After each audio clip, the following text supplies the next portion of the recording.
up to 8:20 here at the Big 550 KTRS. McGraw is off for a few days. I am Paul Harris, proud to have the headphones on and rolling through the morning with Kelly Jackson. And our next guest, John Payne, who is Executive Director of Show Me Cannabis, a group here in Missouri that is trying to get something on the ballot in 2016 that would allow marijuana to be legalized in this state as it already is in Alaska and Oregon and Colorado and Washington. John, welcome back to the show. Thanks, Paul. Good to be here. So there's nothing going to happen in 2015, right? Well, I wouldn't necessarily say that. There's nothing that will be going before the voters in 2015, but our legislature is currently in session, and I think they're going to be looking pretty closely at the issues of industrial hemp and also medical cannabis. And now I don't think that they're going to pass a really extremely broad medical cannabis law, certainly nothing on the scale of, say, California. But, you know, I think there's definitely the possibility of a medical cannabis law being passed by our state legislature this year. And I think there's going to be Republicans, actually, that will be sponsoring that legislation. Really? Yes. Because medical marijuana is kind of the gateway to legalizing recreational marijuana, right? You have to take step one before you can take step two. I don't know that that's necessarily the case. I think eventually some state is going to actually, legalize cannabis without ever having a medical cannabis program. And I don't think that, one is necessarily that you have to have, that you have to legalize marijuana after having medical marijuana. But I think it does start to change the public's mindset about it, because people start to say, well, maybe I've had this misconception about this plant for a long time. If it's good for treating all these illnesses, then maybe it's not this demon weed that I've been led to believe. But let's talk about the ultimate goal for you, which is legalizing it for recreational purposes or whatever somebody wants to smoke it for. I mentioned that there are 4 states that have legalized it. Colorado is way in the lead and has been having it on sale the longest of those. How's that going out there? It seems to be going fairly well. They've collected a lot of tax revenues, tens of millions of dollars. There are thousands of people that are licensed to work in the cannabis industry in the state of Colorado. There's also there are still some struggles that they're having.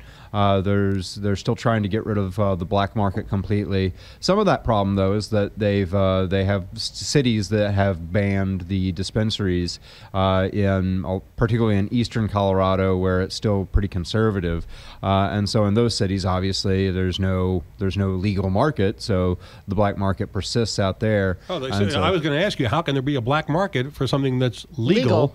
But it's in those places where it's not legal that's a problem, right? Right. You still have dry counties, basically, and so in those cases, you still have an underground market there. On the other end of the spectrum, there's California, where they've had, and I've lived there for a couple of times, they were the leading state with the medical marijuana dispensaries, and yet they can't get it passed to legalize it. So how do you think Missouri? How are you going to get people to convince people to pass it here? Well, so conservative. The situation in California is it's not so much the situation that people don't want to legalize cannabis in the polling, that the general public doesn't want it. It's that the fact that they've had the medical cannabis industry for so long that they have a number of different interest groups who are fractured, who are competing against one another. And it's also because of just the nature of California, that Southern California does not like Northern California, and you can't get everyone in that state to get along to form one cohesive movement to do anything politically. Don't bring your Sacramento weed down here to L.A. Ew! There is actually a bit of that. I've been out there and talked to these people. There is a huge division between Northern and Southern. I want to go back to what you said at the beginning here about the tax revenue from this. We had been hearing out of Colorado that they were on track in their first year to generate $100 million in sales tax and fees from the dispensaries that were selling legal marijuana. Those numbers were way overblown, weren't they? It came in at more like $30 million, didn't it? I think it was something like $50 million. Okay, so still half of what they expected. And those numbers were what were driving other states to go, oh, I want a piece of that pie too, because politicians always want more money if they can bring it in without taxing people. Of course, it is a tax, but if we can sell marijuana and have a tax from that coming in, that's more revenue coming into the general coffers. So when it doesn't reach the original expected number of $100 million and only comes in at half of that, does that hurt the cause?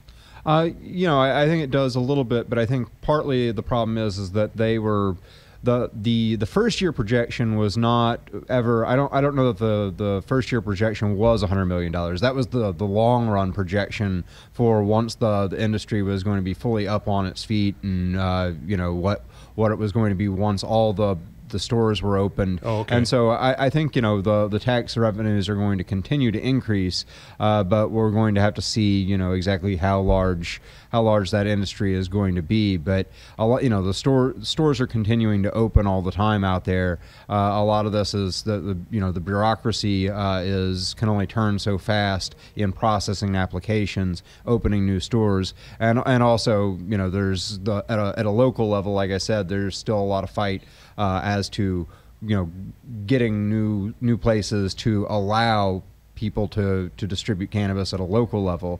And so as that happens, more and more revenues will be collected. How important is it for the efforts in Missouri that Illinois succeed with its move into the medical marijuana market this year?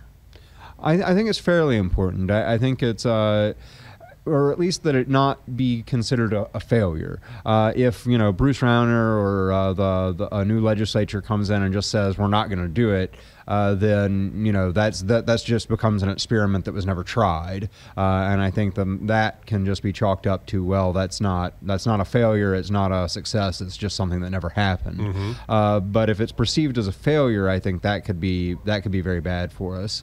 But, you know, right now what's going on in Illinois is everyone's waiting. All the applicants who have put in their pay their fees to be considered for a cultivation center or dispensary in Illinois are awaiting their the thumbs up or thumbs down, and they've put up collectively about $5 million that's non-refundable, and they're talking now that they may not ever even get those licenses, and so hopefully that actually, you know, goes somewhere. But if it doesn't, there's going to be a lot of people that are pretty upset. Yeah, millions of dollars gone. Exactly. And federally, though, I mean, it's I know it's state by state, but do you think how successful would states be if it was deemed legal on the federal level? I think it would allow states to maneuver a lot better, because right now what's going on is, you know, the states are still changing their laws, and people are just sort of maneuvering as best they can. But, you know, people have to get pretty creative about what they can do. And so, I mean, if you just look at all the language, for instance, on medical cannabis, there is no medical cannabis prescription, for instance. They have to call it a recommendation, because a prescription is something that is an FDA-approved substance. And so because the federal government deems cannabis a Schedule I, no medical value substance, there can be no prescription for cannabis. And so you have to have a recommendation instead of a prescription. And I don't think you're going to get any help from the new Attorney General, Loretta Lynch, if she's confirmed. They had her hearing yesterday, and Senator Jeff Sessions, a Republican from Alabama, read a few of President Obama's remarks from an interview he did with the New Yorker last year, in which he said marijuana is less dangerous than alcohol in terms of its impact on the individual consumer. He said, quote, "It's nothing I encourage, but I've told my daughters I think it's a bad idea, a waste of time, and not very healthy." But Loretta Lynch yesterday was asked about that by Jeff Sessions. She said, "I do not support the legalization of marijuana." Quote, "I can tell you, not only do I not support it, I will tell you right now it is a position of the Department of Justice that it not be legal, and it will not become the position if I am confirmed." That's not good news for you. That is probably not good news. But I will also say that, you know, Holder's position was different than it was in 2010, in 2000 or in 2008.